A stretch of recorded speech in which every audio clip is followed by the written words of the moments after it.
ভয়েসটা শুনে যান। তিন শ্রেণীর ব্যক্তির বিরুদ্ধে আল্লাহ বলেন আমি নিজেই কিয়ামতের দিন মামলা দায়ের করব। I will be against them in the day of judgment. Three categories of people I will be against them in the day of judgment. তিন শ্রেণীর লোক কিয়ামতের দিন তারা ছাড় পাবে না। আল্লাহ বলেন আমি নিজেই তাদের বিরুদ্ধে মামলা দায়ের করব। এর মধ্যে এক শ্রেণীর লোক হচ্ছে রাজুলুন ইস্তাআজারা আজীরান ফাস্তাউফা মিনহু ওয়া লাম ইয়াতি আজরা। একজন শ্রমিক ভাড়া করে তার কাছ থেকে কাজ নিয়েছে কিন্তু তার পারিশ্রমিক আদায় করে নাই। এরকম আছে না নাই? দাপট দেখায় ইউনিভার্সিটির ক্যান্টিনগুলোতে, ইউনিভার্সিটির ক্যান্টিনে যে খায় মাগের বিল দেয় না, এরকম টাকায় আছে না নাই? চায়ের দোকানে চা খায় আগে পরে দিমু বিল দেয় না, আছে না নাই? দোকানে যে পণ্য কিনে বিল দেয় না পরে দিমু, আছে না নাই? কিয়ামতের দিন আল্লাহ তোরে মাস্তানি ছুটাবে, চিল্লা এখন ঠিক কিনা? আনা খাসমুহুম, আমি নিজেই তাদের বিরুদ্ধে মামলা দায়ের করব। কথাটা কার?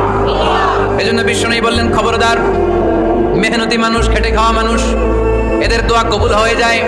আতুল আজিরা আজরাহু ক্বাবলা আন ইয়াজিফা আরাকুহু। খবরদার, বিশ্বনবী বললেন শ্রমিকের ঘাম শুকিয়ে যাওয়ার আগে তাদের পারিশ্রমিক মিটিয়ে দাও।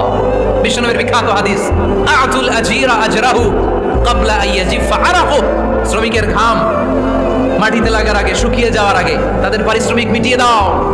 কেননা তারা যদি বদদোয়া করে তোমার জীবনকে জাহান্নাম বানিয়ে দিবে কে?